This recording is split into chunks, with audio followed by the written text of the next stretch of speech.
This is Centered, where faith meets everyday life. Our hope is to invite you into a better story, a story where you're made new through Jesus, living with God-given purpose, and experiencing peace, joy, and freedom. Together, we'll explore what it means to keep Jesus at the center of where we live, work, and play, bringing beauty, meaning, and renewal to every part of our lives. Thank you for joining us. Here are your hosts, David and Ben. Well, hello, and welcome to the Center Podcast, the intersection of faith and everyday life. And I'm Ben, and I'm joined by David. And, man, it's a good day. Yeah, sun's out. Sun's out, guns out. You got to be happy. I wanted to be in shorts and a tank top, but I thought it was a little early in the season, you know? Yeah. I think it's early in our relationship, actually. I don't know if I'm ready to see you in shorts and a sun's tank out, top. guns out. Yeah. I have a friend who... You haven't been working out a lot. So well, no, I haven't been doing that. I have a friend who would say, it takes a confident man to wear a tank top. I'm like, I don't think it does. Dude, I used to have no, it doesn't. Because I used to have a yellow tank top and my daughter abhorred it. Every time I wore it, I would go and wear it on purpose and go pick her up from school, and she hated it. My dad would do that kind of stuff to us. He had a shirt with horizontal stripes, blue and purple, and then he'd wear it with shorts and suspenders, and he'd mow the lawn. Yeah.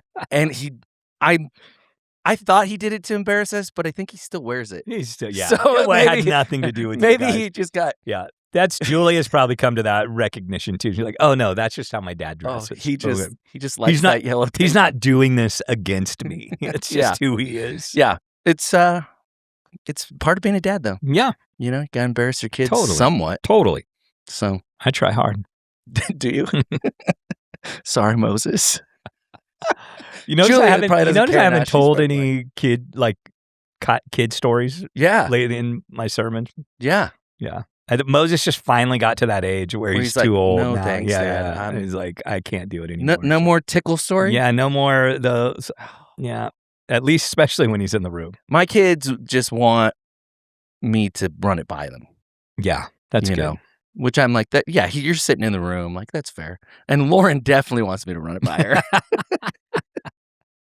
Even on the podcast, she's like, you didn't tell me you were going to share that. I'm like, I didn't know I was going to share that. It just came out. That's the podcast. That's what podcasting That's the is. beauty of the podcast. Yeah. People don't know. This is live. This is not live. It's not live, but it's unfiltered, unedited. uncut. We don't edit other Nothing. than just putting little drops in. Yeah, we don't edit. Yeah, like, what you see is what you get. This is us.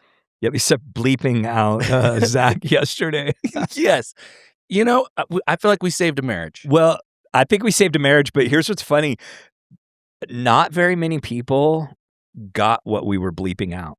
Oh, really? They thought we were just joking about language, about like that he was pastors, cussing? like we were all cussing, like in those bleep, bleep, bleep.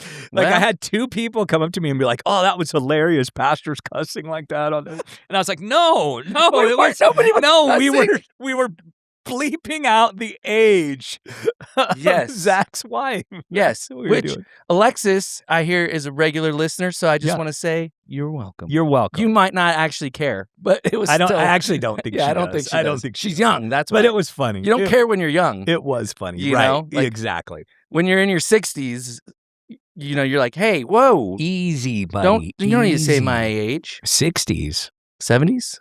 40s, 40s? I mean, come on. I don't know. Yeah. Wow. I didn't know Way you were that earlier sensitive. than that.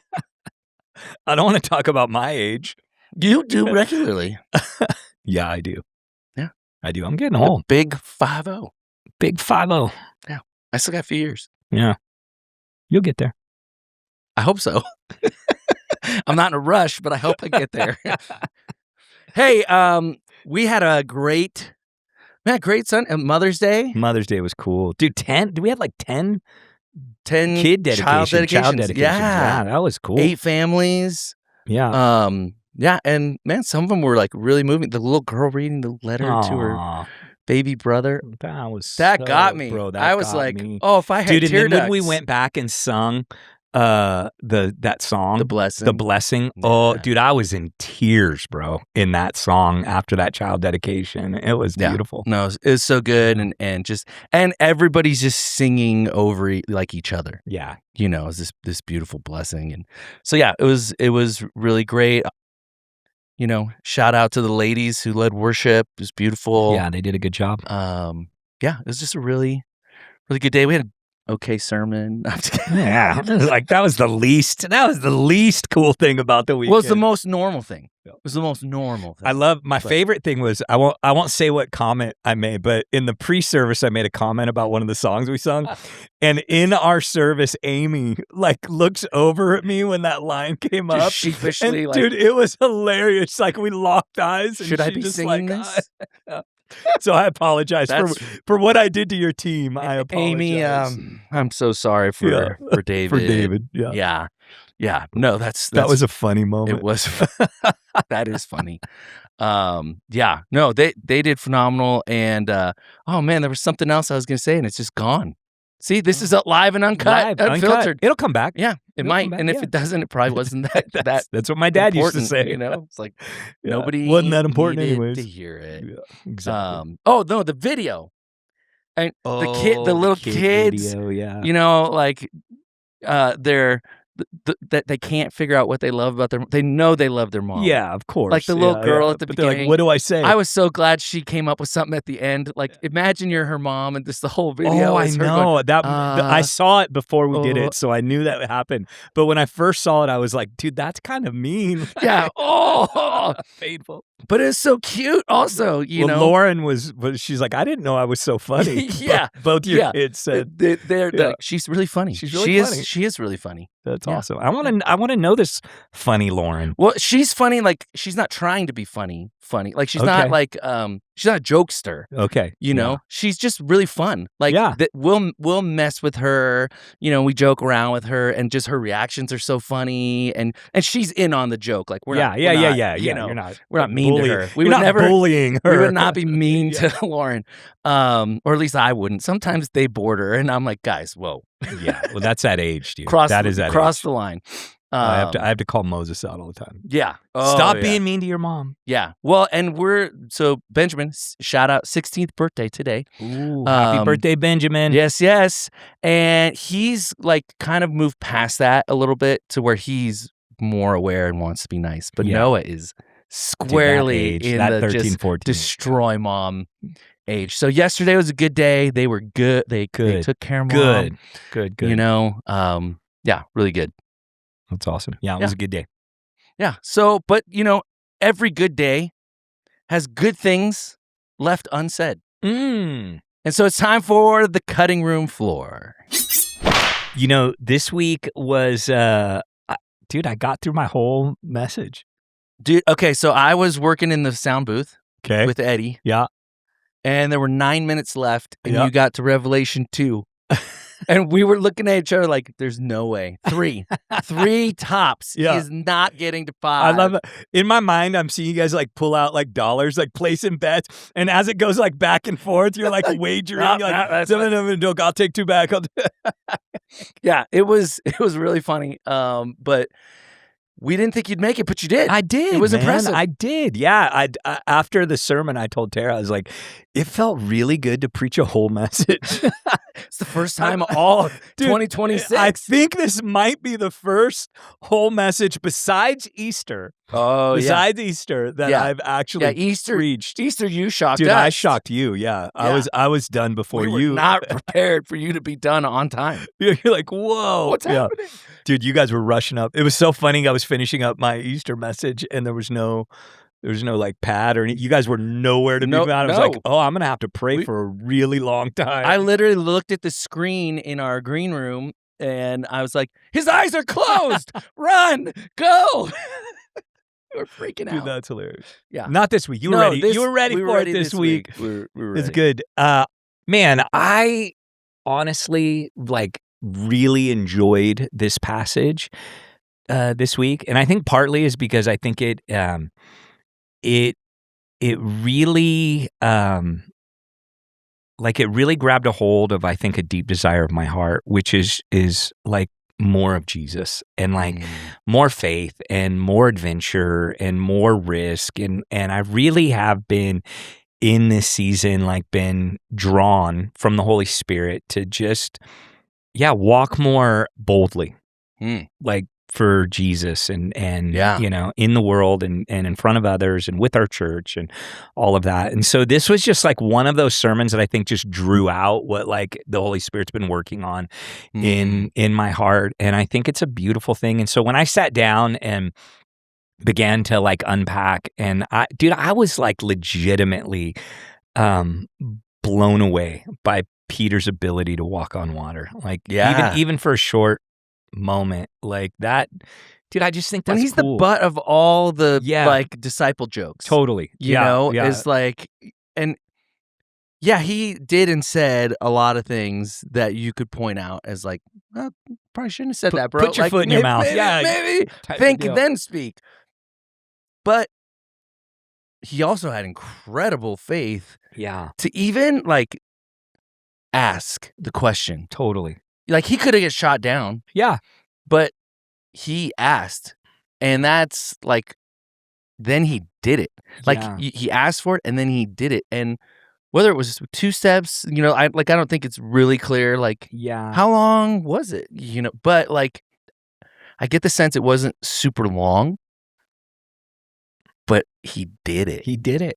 Yeah. And we really don't know. It could have been longer than we think. Right. He could have been doing laps around the boat for all we know. Like, I don't have been longer than And I was thinking about how like he was there when James and John, the sons of Zebedee, when their mom asked Jesus to grant her a request to sit at his left and right hand, and Jesus, you know, and Jesus like, man, you don't know what you're asking. Which, by the way, there's a connection to their ask, and Jesus redefines greatness, what it means to be great. You know, the first shall be last shall be first. Whoever lays down their life for the sake of others, that they'll be great. They'll be the one that's great. But there's a connection to Jesus denying their request because they didn't know what they were asking, to the true glory of Christ on the cross with the 2 thieves on his left and his right. Oh. Like so that would have been them. That would have been them. Like, isn't that an interesting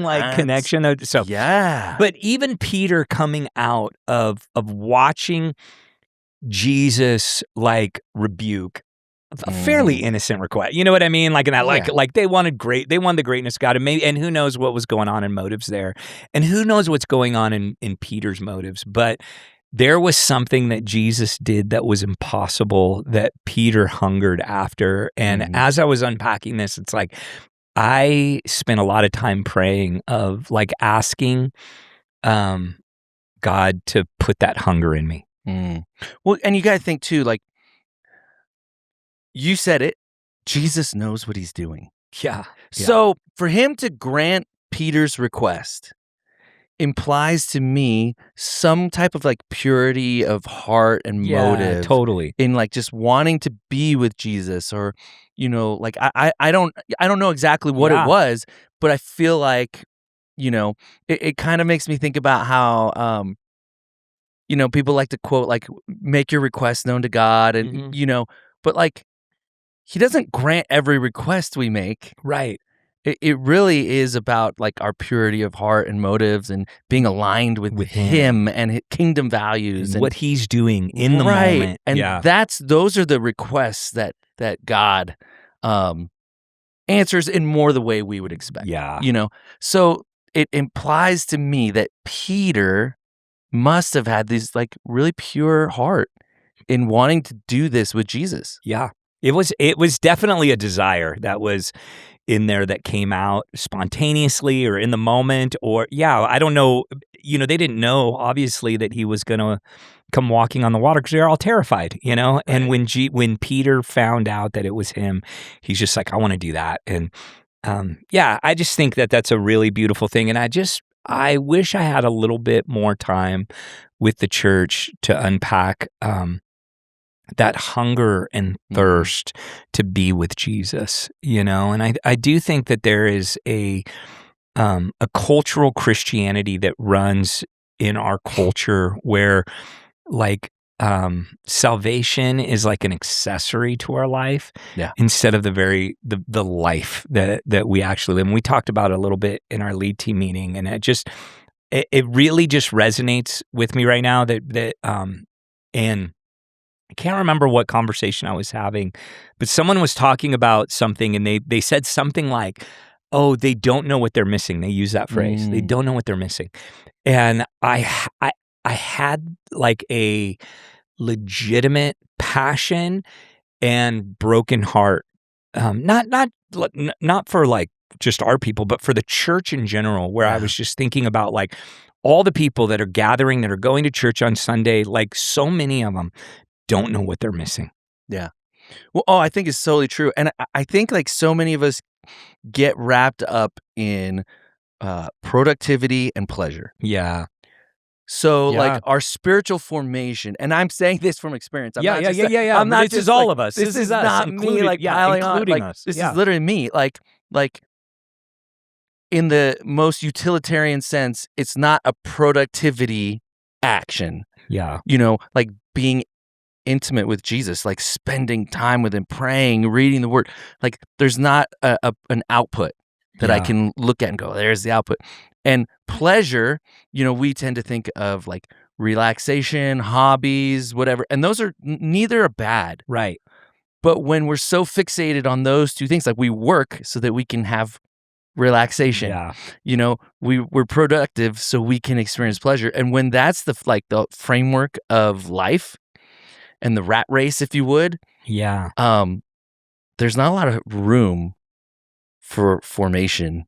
There's not a lot of room for Jesus and like knowing him. And so we don't know what we're missing, but we're missing it. We're missing it. Yeah. And man, I am okay with spending the rest of my life trying to help people see Jesus more clearly, like I'm totally okay with that. And I just, I'm not just okay with, like, I'm excited about it. I'm excited to help people experience this. And one of the things that I didn't really get to dive into, and it wasn't even really in my sermon, but it's always something that I think we can talk about, is this idea of how much our expectations get in the way of the way we see and know Jesus or see what he's up to.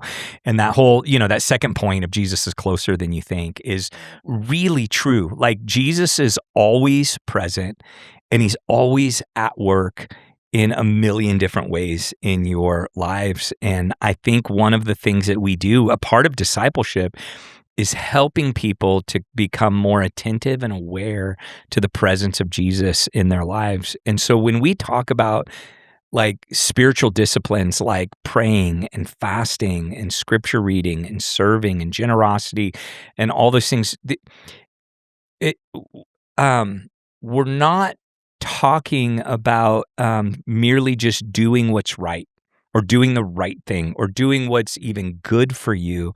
What we're talking about is inviting you into rhythms and patterns and behaviors and practices that help you to become more aware of the presence of Jesus in your life. And and sometimes I'm not sure people really understand that that's what those spiritual practices are for, is to bring revelation and clarity to the presence of God. Well, I think we live in such a self-help culture that it just feels like it fits in that box. Yeah, totally.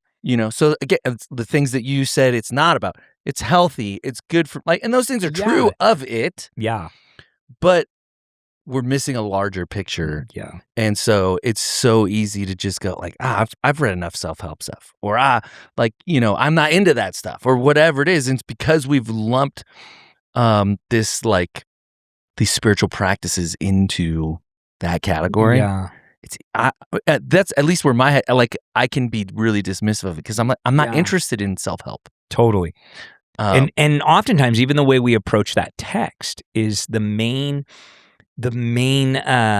story of that text is Peter's lack of faith, right? We tend to focus on that, but the way that Matthew actually unfolds that story is all about illuminating the glory of Christ in that moment, and like learning how to see it. And dude, one of the things that I just man, like literally as I was writing this message, and dude, I started weeping when I came to the line that all of a sudden the waves weren't the biggest character in the story. Jesus was, like when like that hit me in the text of like, man, what is the biggest thing going on in your story? Yeah.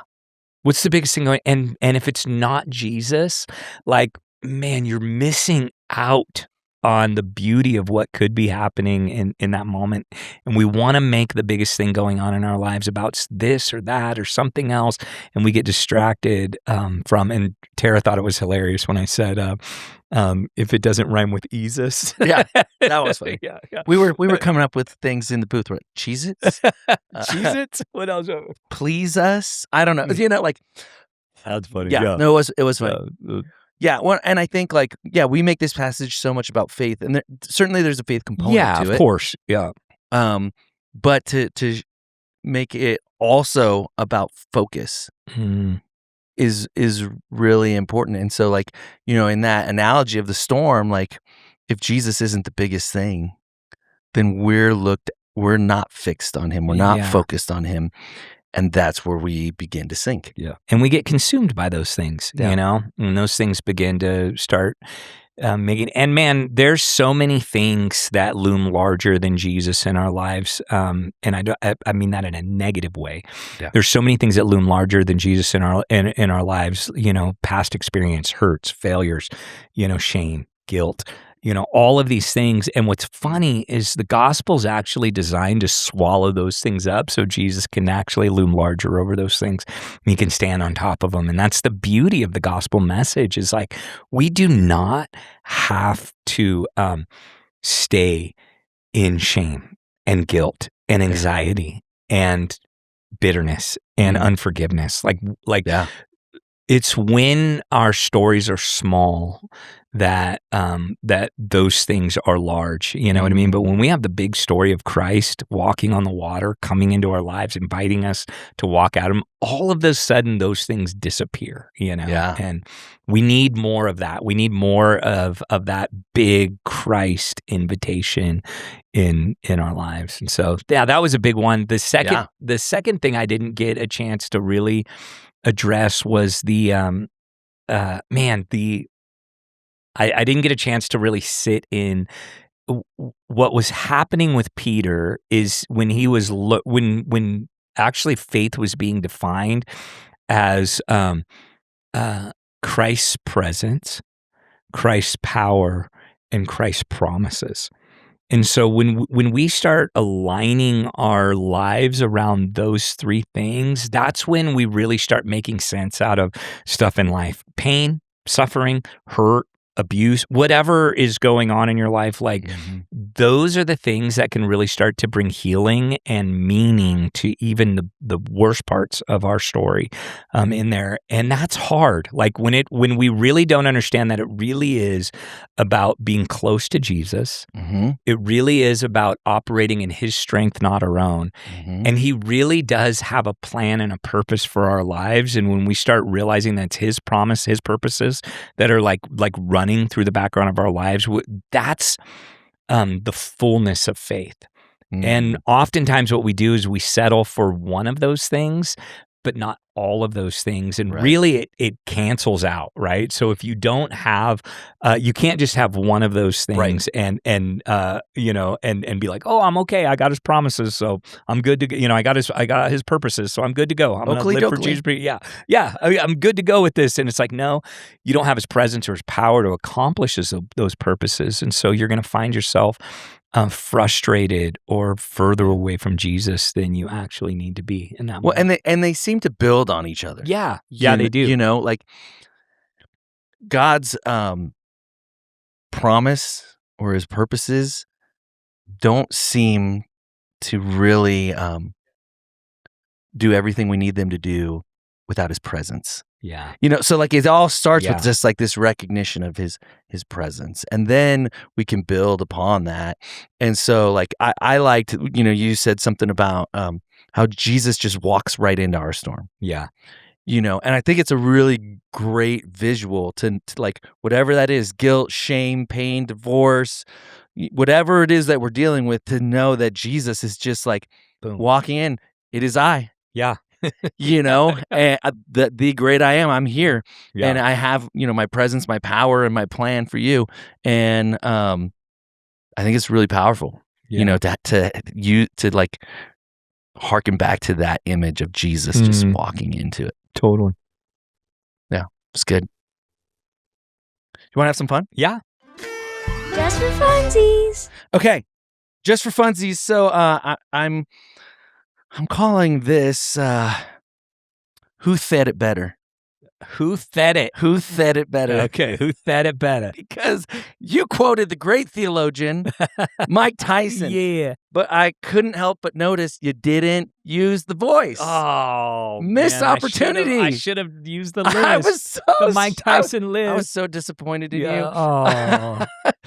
That's why I said it was a good message. Everybody had to play until you get pumped in the face. Yeah. See, that's okay. That's exactly what we're going to do. I'm going to read us some famous quotes in my normal voice. Okay. And we'll each have to do our best impersonation of the person with the quote. So, so give us a clean, everybody has a plan until they get punched in the face in Mike Tyson voice.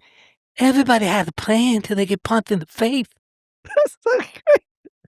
All right, now I'll do it because we're not just embarrassing you. I'm willing to be embarrassed.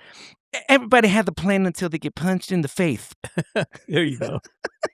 All right, we've got Arnold Schwarzenegger. Oh, I'll be back.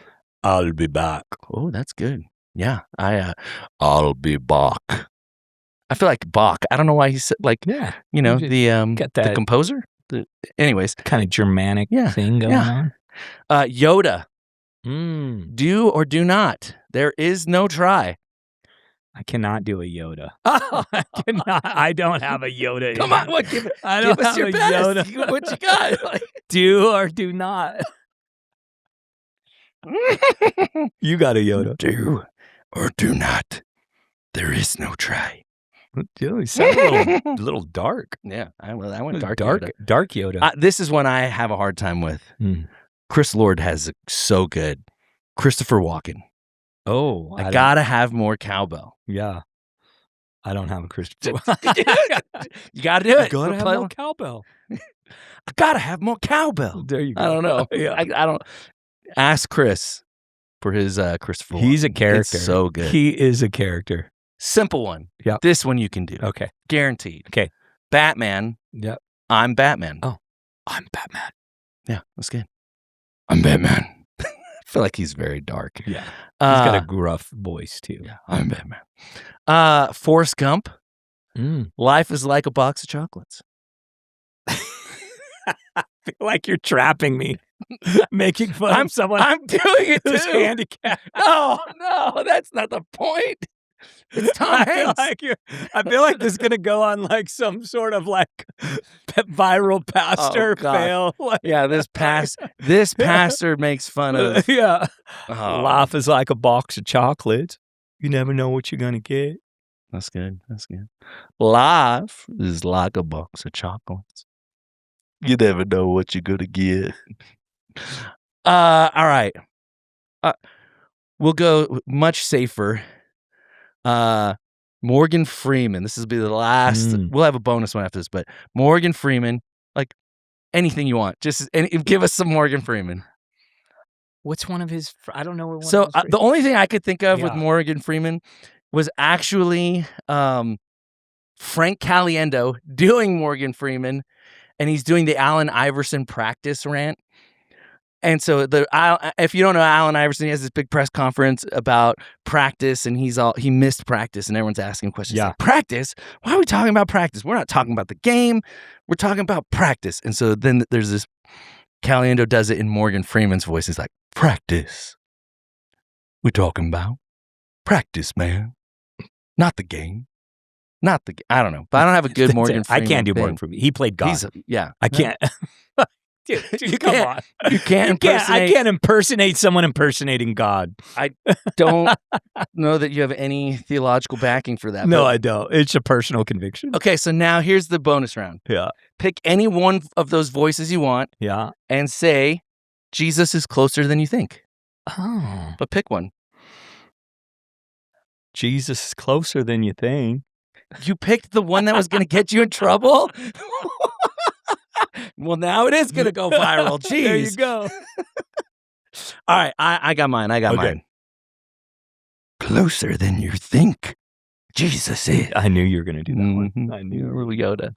Anyways, that's what I just thought. I was so disappointed in you. I didn't even think about doing a Mike Tyson voice. I am so rarely disappointed in you during the sermon, but that is not true. I gotta come clean. That is not true. No, okay, maybe I'm disappointed in your length. All kinds of reasons. I give you all kinds of reasons to be disappointed in me. But that one, I was just like, oh, missed opportunity. Come on, David. We're gonna fix that. We're gonna make it right. Yeah. Good. That's why we do. All right. That's why we got. Sorry, Mike. Got to make it right. That's okay. All right. Let's get back to the message. Okay, it feels like we've been kind of like pulling on this thread for a little while here. So, but the disciples, they obey Jesus to go into the storm, but what they don't yet understand is why they're in the storm. What is Jesus doing? And what is this moment revealing? And that's hard because, I think most of us, we want an explanation before we want to be obedient. Yeah. And we want clarity before trust. Yeah. So that's not usually how it works.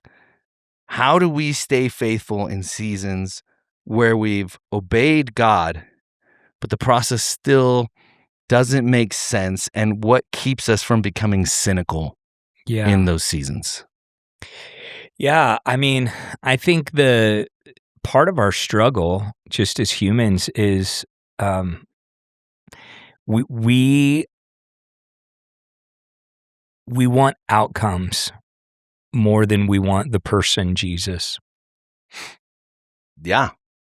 And I think that's why it's hard to trust, because it's like, man, it's like I want to trust you, Jesus, but I also want this outcome. And we have it mixed up. And a couple things that we don't believe is that Jesus is enough, that Jesus really will satisfy our human longings, and I don't mean that in like a name it and claim it, type of like prosperity gospel way. What I mean it is like, are we satisfied with knowing Jesus, but not getting what we want? Right. Yeah, I think a lot about, Jesus says no one can serve two masters. Now he's talking about money, mammon. And, that's true not only of money, though. Yeah. Like when our outcomes are our master, you cannot also serve Jesus and put him in his right and proper place in your life. And so, and it's okay to like, man, I don't want to have cancer. Right. Right. You know what I mean? And that's okay, but Jesus, you're enough. I don't want to lose my job, and that's okay to not want that, but right. Jesus, you're enough. Like, I don't want to have whatever's going on, like just we tend to care more about outcomes in relationships anyways, and that's part of what is gone wrong with our society is we've just neglected and lost like the most important thing about what it means to actually be human. And that's the way we connect and treat one another. And so our relationship with Jesus is no different. Like, I want that job promotion. I want that good grade. I want to get into that school. I want this, I don't know. Yeah. I want this prognosis or whatever that situation is. And until we see Jesus as, beautiful enough to satisfy us and sustain us, even if we don't have those things, we're always going to struggle with faith like that.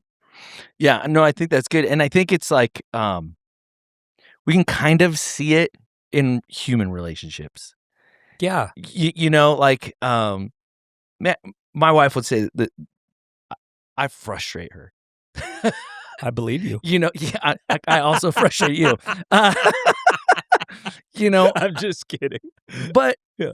she loves me enough to like work through that frustration. Yeah. But we don't seem to apply those relationship dynamics to God. Yeah.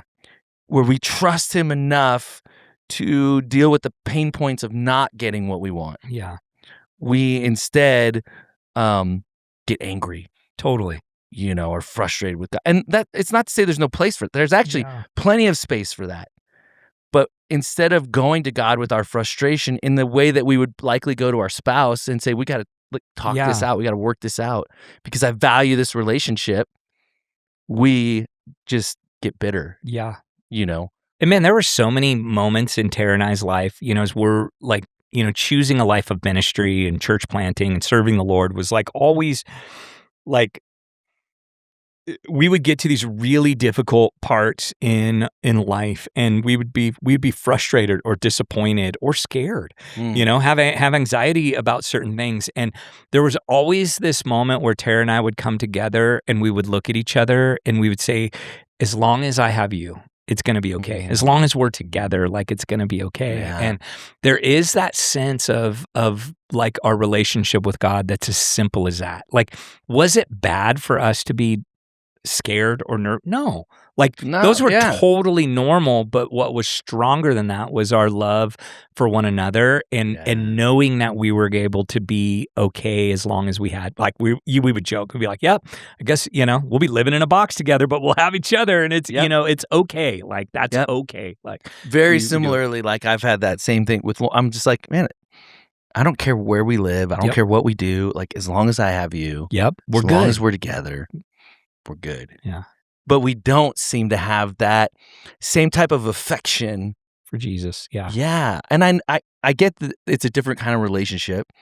It's actually meant to be a more satisfying relationship. For real. Yeah. But we just, I don't know, we struggle to get there. Like any thoughts around that? Like how? Yeah. Well, I mean, just to be honest, I don't think we spend time with Jesus to spend time with Jesus. So productivity. I think it's either some sort of religious productivity, or it's some sort of specific need we're trying to meet. And I honestly think that most of the time as the church, we even actually kind of train that. We kind of like build that kind of superficial connection to Jesus, in there. And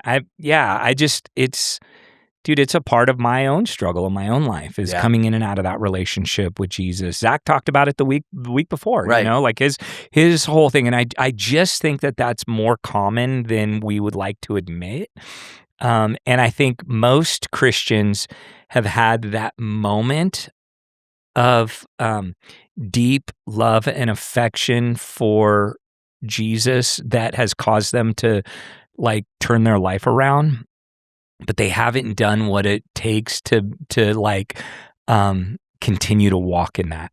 And it seemed like even we had a marriage conference. Marriage is kind of like that, right? Well, yeah, I was thinking we that. fall in love, we have all these moments, and then we don't do the work to stay deeply connected to one another. And the whole marriage conference was just tools to help us keep that knot tight, to stay in that relationship. And I think the same thing is true with Jesus. I just got a book by Tyler Staton, which is, he just went through cancer, and there was a lot of like reflection he did, and he just wrote a bunch of poems. So he has these poems and these devotions, and they're all just kind of like being present and honest. And it reminds me a lot about like some of the conversations that I have with Tara that I'm starting to learn how to have with Jesus. Like, and learning how to relate to God as more than just a vending machine, and as more than just a duty, a religious duty, but as the lover of my soul, my friend, my God, and that's a discipline that is hard to train. Yeah. Well, and yeah, even just that word discipline has so many like negative connotations. Yes. And so like, as I was thinking, I was like, okay, even if just for whatever reason I'm thinking about this productivity and pleasure today, I don't know what that is, but what if we did it for pleasure's sake? Yeah. That we just wanted to be in the presence of Jesus, that we wanted to know him better, that we wanted to build that type of relationship. Because I'll spend time with my wife for pleasure's sake. Yeah. Like there's no purpose behind it other than just connection. Yeah. And it means a lot.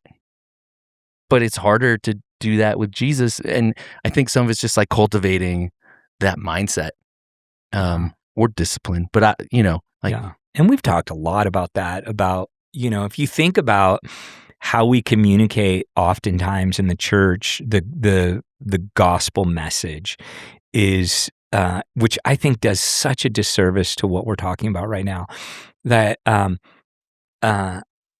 you're going to hell, and the only way that you get to heaven is if you believe in Jesus.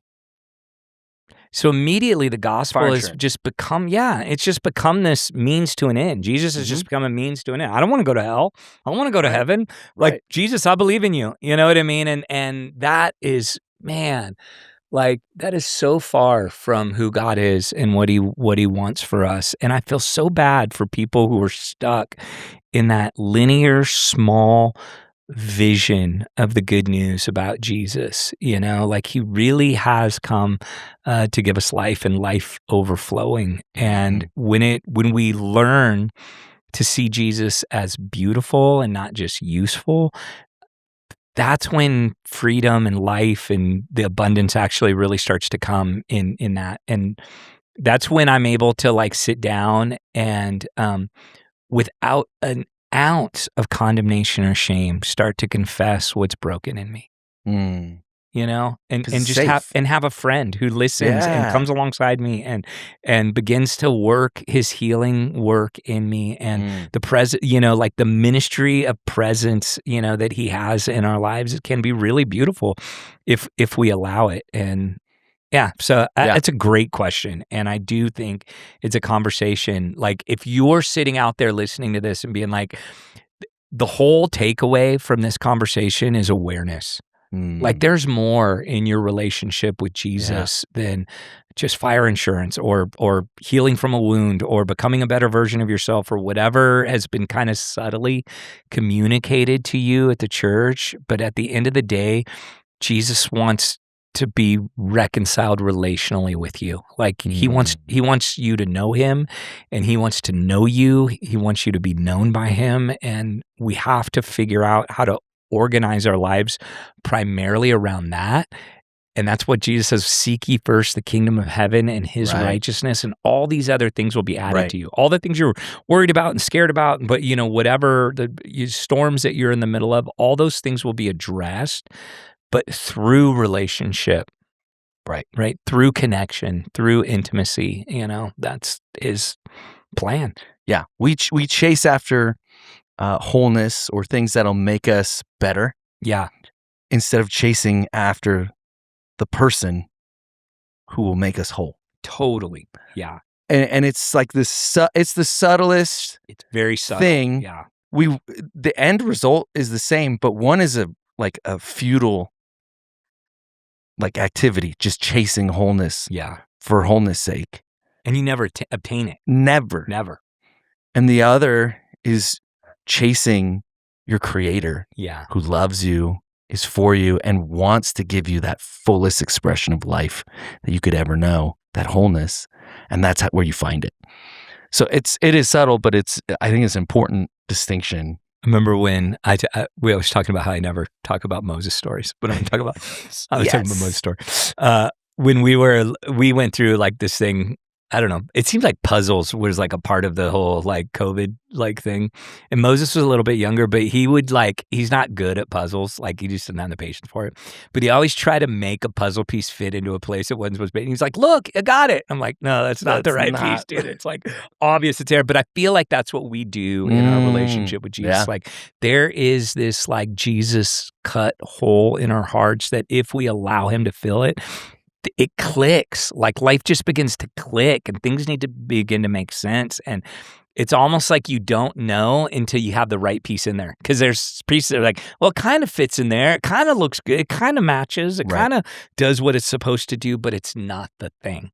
It's like actually not the thing. Well, it's like what you talked about, like that sometimes we have to exhaust all of our own resources, all of our own strength, all of our own effort, everything that we can do on our own to finally come to the place where we realize who we really need. Yeah.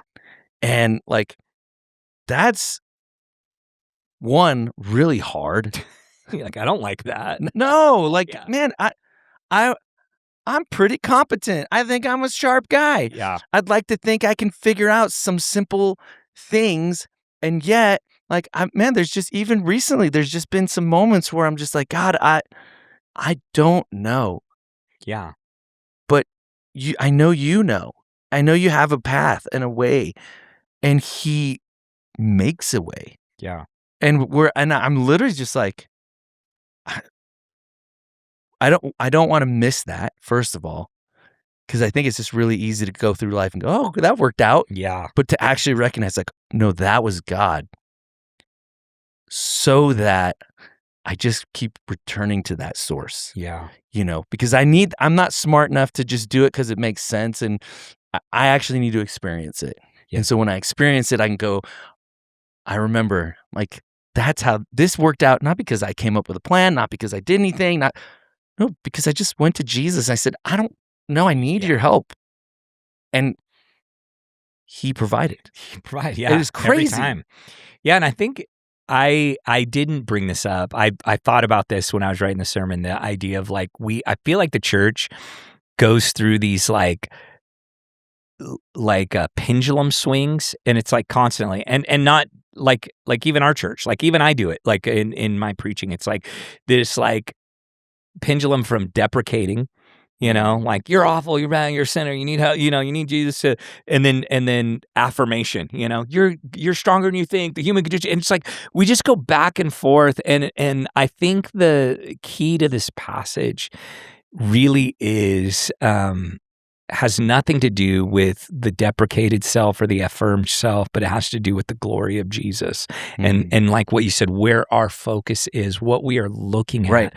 And if we could learn to just take our eyes off ourselves and put our eyes on Christ, like it's like that is the hardest part of the Christian faith, is to die to self.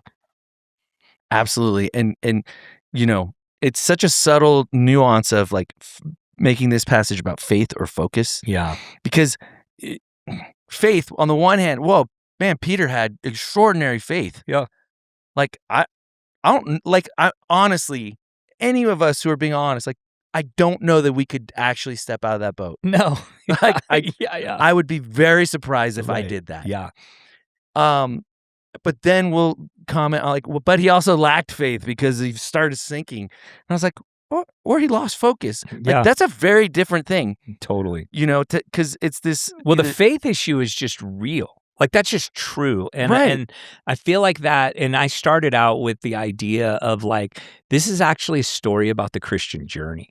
This is all of our stories. Like we always, it's always up and down. And you should not be ashamed of that. Like, there's nothing to be ashamed about. That's just the way it is. It's where we learn. It's where we grow. Yeah, it's where, exactly. Yes. Yeah. And so it is more important when we talk about like, focus is actually, a huge part of what that story is actually saying. And it's okay, Peter. Yeah. Your faith was small. It's okay, like that in that moment, because it's okay that you had great faith and like, small faith in minutes of each other. Which is it is like you said, it's the most human thing. Totally. Yeah. Like, man, there are moments where, man, I can experience God moving in power, whether it's like on stage in worship or whatever. You're doing something that people are like, oh, I couldn't do that, and then 5 minutes later, I'm literally like, where are you, God? Yeah. Like, and it's not hard to vacillate in our faith like that. Yeah. And so I think it's so helpful to give that permission. Yeah. And to like, we've talked about this. We were just talking about this with Megan, like, name it. Yeah.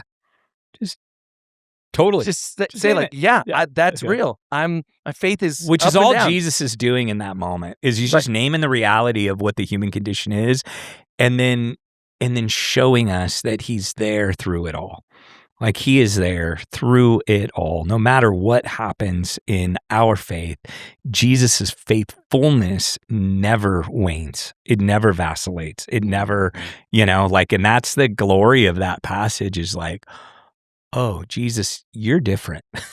Yeah. You're different. As the kids like to say, he's built different. He's built different. Yes. Yeah, for sure. Okay, so kind of like in that vein or next step, if you would, one of the things you said is the greatest danger in a storm is believing you're alone. Yeah. And I thought that was really powerful because it reframes suffering from just like the thing to actually like what's even more powerful, believing you're the only one experiencing the thing and you're all alone in it. Yeah. And, I think you said that one of the enemy's biggest tactics is convincing us that no one sees us, no one understands, that no one's with us. And I think it's really important because this is such a common issue today. It's so real. You can be surrounded by people, you can attend church, you can stay busy, and you can still feel profoundly alone. Yeah. So, why do you think isolation is such a powerful spiritual tactic?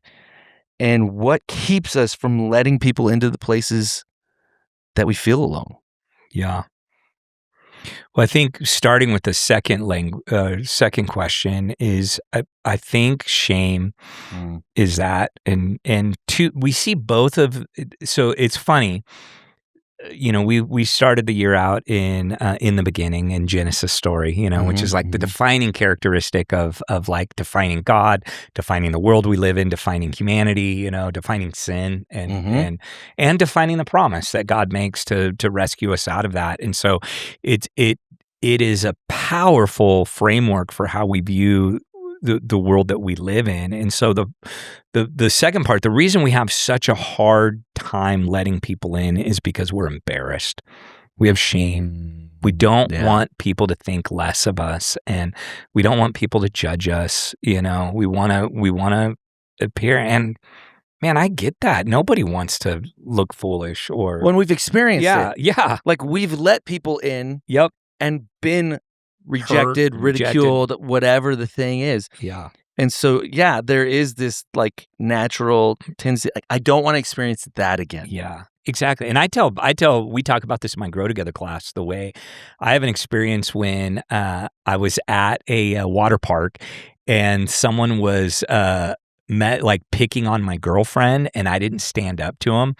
And I got ridiculed by like my friends and those things. And like I still carry that in moments of my life, like into my adulthood. I'm 50 years old and I still like sometimes every now and again, I'll hear that like ridicule or that shame like in my mind. It still pops up in there. And so it's like we all carry those wounds and those fears and those real experiences of rejection. And here's what's so telling. The reason why that's so scary, why rejection is so scary, is because we were made to belong. It's actually a sign of what we really need. And so, and then so if you go back to the first question is when God made everything, it was good. It was good. It was good. Then he made Adam, and guess what? It wasn't good anymore. First thing that wasn't good. It wasn't good. Yeah. This is before sin. It's not like sin into the world. And we have these ridiculous things that we say like, man, all you need is God. Well, if that's true, then Adam would have been fine. Yeah. No, Adam needed companionship. He needed someone else like him in his, environment, different but the same. All of those type compliment. Yeah, helper. Like that whole thing. All of it. He needed companionship, and he needed to belong in that. He needed community that was there. And so it's so funny. And this is the Tim Keller thing.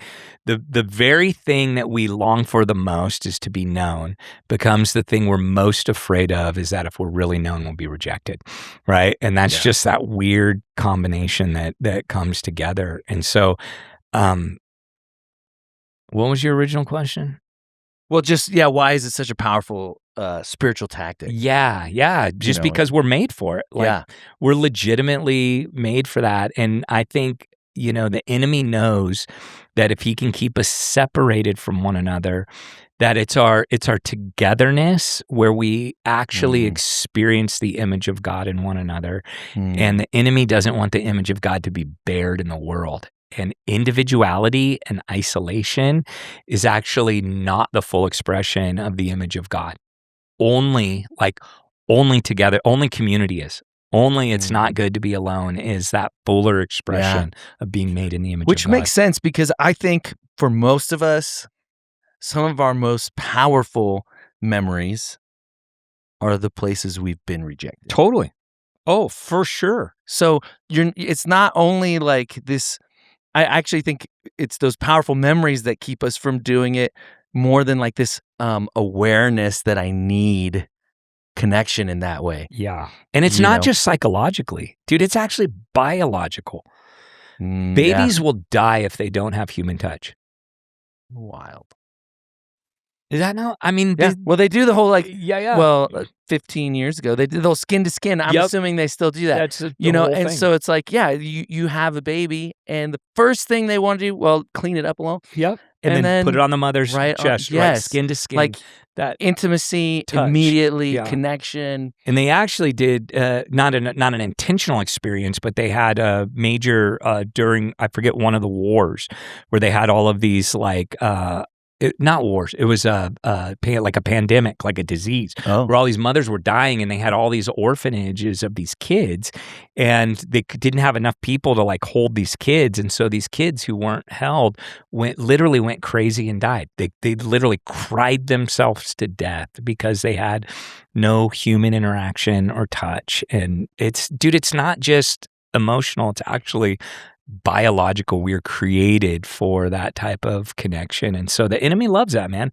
Enemy hates us, and wants us to be miserable. And he knows that the easiest ways to rob us from the image of God is to bring us to isolation.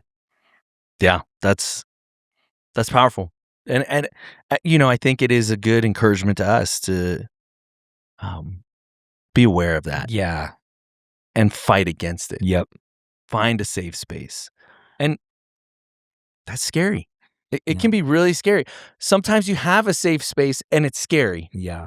So if you don't know who your safe space, you don't know where you can share that, it is scary. Yeah. But it's worth it.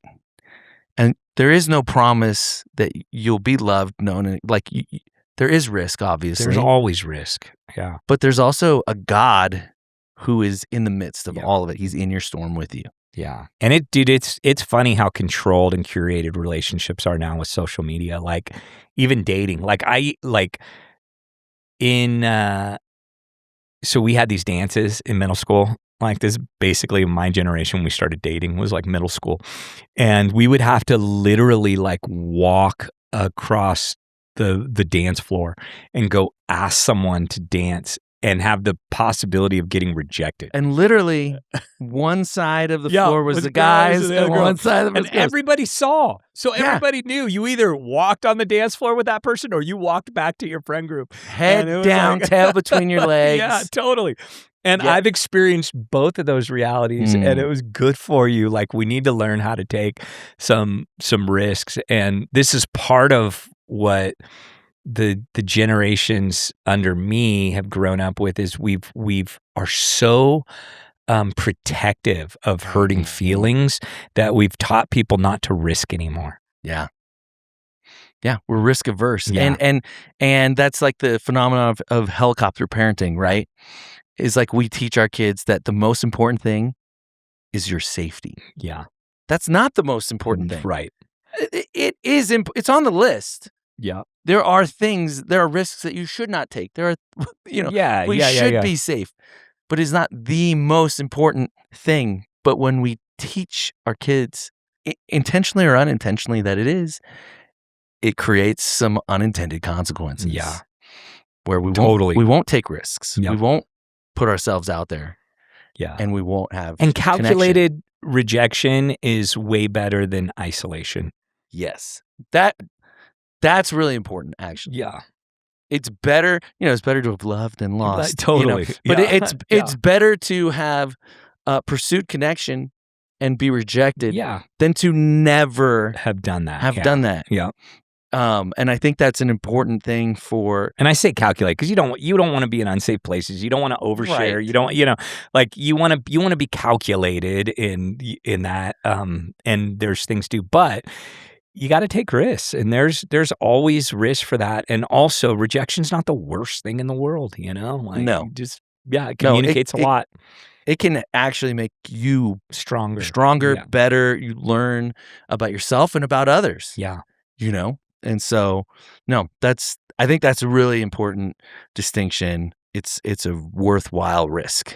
I think it's time to have a little cultural moment. Let him cook. It's time for David's low-key obsession. This cultural moment, man, I've been AI. AI is like a thing, and I've been watching all these documentaries on AI, and I watched this one about this guy in Europe who is just obsessed with and depressed about AI. Is it called Terminator? No. iRobot. The documentary? I don't know. No, it is, and he's literally, listen to this, he's literally trying to decide whether or not he wants to have a child with his wife or not, or bring a child into this world. Like legitimately, like that's how intense. Like I can't wrap my head around that. I know it's pretty intense. So that's what like sucked me in. And he goes through this and starts interviewing all these people, and the whole front end, he interviews people who are like, AI is the end of the world. Like we should be like, it's the devil. It's going to break everything. It's going to hurt everything. And so the first part, you're just depressed, and he's depressed, and he's sinking more into his depression. Then he starts interviewing a whole other group of people who are like, AI is the thing that is going to unlock the human potential. And it's not something that we need to be afraid of. It's something that actually can help us become more human and like learn actually how to embrace the things that are mostly human, and let the things that are productivity be productivity, and the things that are human, let them be human. And sounds nice. So which was like this really positive like approach. Talk about it was opposite ends a roller of the coaster spectrum. of emotion in this thing. Like Tara and I, it got so intense we literally had to stop and like take a break. Like I had to eat an ice cream bar, like just to like get over. Like it was so feelings. It was so bad. Like this is crazy. This documentary made me eat my feelings. Yeah, and I think one thing is anytime you introduce technology into a culture, you have to be careful. But you also, you can't just like disconnect. And so AI is not going anywhere. It is a tool, and we have to learn as the church how to put AI in its right and proper place. And so, I just think like when it comes to like imagination, when it comes to relationship, when it comes to things like connection, when it comes to things like important and useful ideas and exploration of content and things like that, AI is not those things. But when it comes to like productivity and time management and organization and things like that, like I think AI is something that can be a really helpful tool. I know it saves me hours a week. Like just personally in my own work and in research, it saved it helps me to like spell check and communicate ideas in a way that's concise and clear and all of these types of things. And so it saves me hours of work. I don't use it to like write sermons, but I do like run ideas through it. I do use it to help me do research and help me like pull information from big sources of things, and things that used to take me 4 or 5 hours now take me an hour. Like, which is it's a huge deal. It's a big deal. And so I just, two things. I want to warn parents about kids using AI relationally. Yes. That's a real thing. And I think that's a warning. And there's things that we need to be aware of. But I also want to like hold back like all the doomsdayers. Like, I don't think AI is going to be the thing that ends humanity. I think humanity does that well enough on its own. And just in case it is, use please and thank you like I do. Yeah. It's really simple. Yeah. No, I think that's good. And I think, but I wouldn't just warn parents about their kids using it relationally. Yeah. Don't use it relationally. Yes. Parents either. Amen. Yeah. Because, and we've talked a little bit about this, but I mean, man, sexy grok, like there's AI. There's counseling, there's like therapists that are people going on. Yeah. Yep. There's therapist grok. There's AI porn. Yeah. There's like all sorts of stuff out there that is giving you, even if it's not porn, it's a pornified reality. It's not real to have a relationship with AI. It's just going to agree with you. It's just going to say everything you say is the best. Right. David, you're the best pastor ever. Yeah. Whatever. It did tell me that. It brought me to tears one time. Yes. Use it. But don't form a relationship with it because it's going to give you unhealthy expectations of your real relationships. Yeah. And that's going to be true for your kids, but it's also true for you as parents. And man, if you're a single parent and you're trying to figure out relationships, real easy doorway to get sucked into that. Yeah. If you're not a single parent, you're a married person. That can be frustrating. Yeah. Really easy to and you're lonely. AI listens to me. Yeah, totally. AI is. Yeah. I wish my spouse did. It's all the same stuff that people go, oh yeah, don't. There should never be a woman in your workplace who listens to you more than your wife, or or is a bigger cheerleader for you than your wife, or that you share more with. Whatever the thing is, apply that to AI too. Yeah, for sure.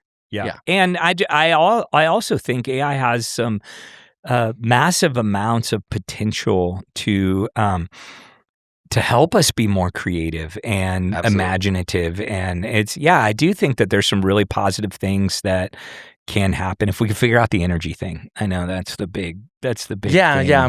We're still trying to figure out how it uses resources and things like that, and how we do it with a conscience. And every time we use AI, you have to realize that you are actually using energy. Mm-hmm. So you're not just, it's not just free. It's like we're paying a cost for it somewhere. But it is free. Yeah, but it's not I'm on free. the free account. You're also things to be aware of is that it's also not so information doesn't just terminate on your session with AI. Everything that you do gets stored in some way into that into use. And some of the platforms will use your content for practice. Oh yeah. And so basically they're using your chats for other stuff, and so just having an awareness. Not all of them do that. Yeah. In fact, most of the big ones don't. But then there's all these like weird third-party ones that are offshoots, and a lot of them do. Yeah. And so it's just understanding privacy and all of those things too. Yeah. So it's something to watch. I don't think it's something to be afraid of, but I think like anything else, it needs to be put in its right and proper place, and it needs to be put under Christ, and like that's just going to be the most important thing. And how do we use it ethically? How do we use it, with our Christian moral values, those types of things it should be a useful tool. Yeah. But nothing more. Yeah. But it is something to be aware of, and it is new, and there aren't as many parental controls right now with AI like services. And so like I had to sit Moses down and talk to him about how he uses AI, because they're friends, they'll jump on ChatGPT and ask it funny questions and do all kinds of things. And so we have to be really aware, or I'm helping Moses to be really aware of some of the traps of that. So yeah, no, that's good. Yeah, that's good. Be on the lookout, but don't be scared of it. Yeah. Nothing to be scared of. Yeah. I'm not scared. Yeah. Now, if you ever see a Hologram David preaching, then you should probably be like, hey, I think they're taking this too far. Wait a minute. Or if David's reading his sermon at the end says, if you like, I can make this into an image for you to share in your sermon. Then no. Yeah, that's probably a sign. David's misusing. Yeah, I mean, I try to be cognitive of like plagiarizing things. Like I try to give quotes where quotes are and all those types of things. And all of that is true of AI as well. How we use it, to either organize or generate is really a big thing for me. I don't allow it to generate my content, but like if I'm working on a discipleship pathway and I have a lot of content that I'm feeding that thing and I need it to be organized in in 24 hours or a small amount of time, AI is great for stuff like that. But it's your thoughts organized. Yep. In a way with a helpful tool. Totally. Yes. No, I think that's a really helpful way to think about it. All right. IRL. Hashtag IRL. And if you don't know what that means, you must be old. Which I thought it was so funny. Eddie pointed this out to me. Last week, we play the drop. It's going to drop, or it already dropped. I'm not sure where he's going to put it in there, but the last thing in the drop says, if you don't know what that means, you're old. And Zach and the first thing Zach says is, I don't know what that means. He's the youngest person on our team. Yeah. Yeah. So figure that out. That's funny. That is so funny. In real life, if you're old like Zach, and you don't know, how do we do this in real life? Zach's got an old soul. He does. Yeah. Man, again, like there's a couple of things. One is self-reflection. And I think having time carved out to reflect on things we talk about here as a community of faith, I think is so important. And I think sometimes we just move from Sunday to Sunday, sermon to sermon, content to content, thing to thing, and we don't really sit down and allow for self-reflection. And man, sitting down this week and saying, man, what's the biggest thing in my story right now? Yeah. Dude, that's a great question to ask. I walked away like from Sunday. It hit me really hard, and I walked away. I had to identify the thing. Like, what is that thing that is the biggest, thing looming over my life? And I was able to jot down this morning a few very real things, and I'm like, man, this is it. This is it. This is it. And so I just encourage you to do that. Yeah. Do that. And it doesn't have to be some long, drawn out, emotional thing. It could be 4 to 7 minutes that you sit down and just be like, here's what's consuming my mind. Here's what's eating my lunch. That's the old term when I was a kid. What's eating your lunch? What's stealing your lunch? I don't know that one. That's the bully. The bully comes in. Oh, eat your lunch. Okay. Yeah. That's the whole steals the whole your thing. lunch money is. Do it. And then the second thing is bring that somewhere. Don't do that alone. Like process that with a friend, with a community, with a leader, spiritual leader, or spouse. Spouse. Like just don't do it alone. Yeah. No, that's good. And I do think like you said it, 4 to 7 minutes. Like that's not a lot of time. You don't need a lot of time because the thing that's top of mind. Yeah, you already know. You know the thing that's eating your lunch. Mm-hmm. Yeah, the thing that's eating your lunch. And I want to eat my lunch. I feel like an old man right now. I'm sorry. Like, what's this phrase? I just don't know it. Stealing your lunch. Who's stealing your lunch money? No, we know. Yeah. But it does require just a little bit of intentionality to name it and then to like give it to the Lord and do it in community. I think that's great. That's super helpful. Next week we are talking about the woman with the condition of blood. Oh yes, we're still walking. They're still walking. We're still in the walk, man. We're walking with things, and we thought it wouldn't be appropriate to preach that one during Mother's Day, and so we moved it to good the call. day of the Could week you after. imagine?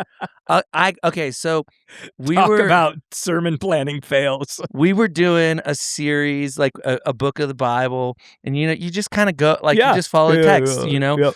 and didn't really pay attention. And on Mother's Day, the text was, "Wives, submit to your husbands." Oh my gosh, yeah, that's not. And a it's good just one. like, dude, worse than that. I've been a part of churches that did that on purpose. yeah, no, I had to preach that message. So I literally was like, I just opened with like, "Can you believe this mess? Yeah. Like, this is what happened. This is why," and just poked fun at it. Yeah. And I don't know if it worked, but it happened. No, we really didn't even plan it, but No. it just worked out that way. Yeah, that's good. That's good. But excited for that message. We got three walks left in the walk, so really excited about where this is going. And then after that, we're gonna open up the book of Colossians, which really excited about that. Okay, that should be awesome. Yeah. Well, stick with us. Appreciate you. We'll catch you next week. Thanks for listening to Centered. Be sure to subscribe, leave a review, and share this episode with a friend. You can listen to Centered on your favorite podcast platform or watch on YouTube. To learn more about Mosaic or connect further, visit us online at welcometomosaic.com. See you next week.